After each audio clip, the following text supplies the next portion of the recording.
আসসালামু আলাইকুম রহমতুল্লাহি বারকাতুহু। কেমন আছেন সবাই?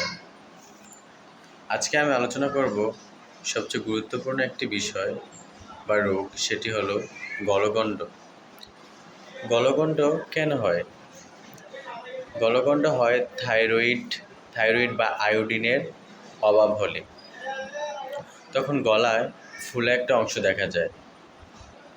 এটাকে অনেকে গলগণ্ড টিউমার বা সিস্ট বলে। প্রাথমিক অবস্থায় কী করবেন?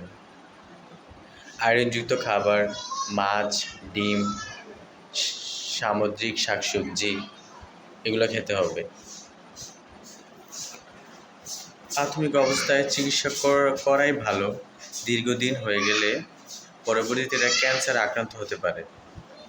ভালো ডাক্তারের পরামর্শ নেওয়া এবং আমার মতে হোমিও চিকিৎসা করা সবচেয়ে ভালো।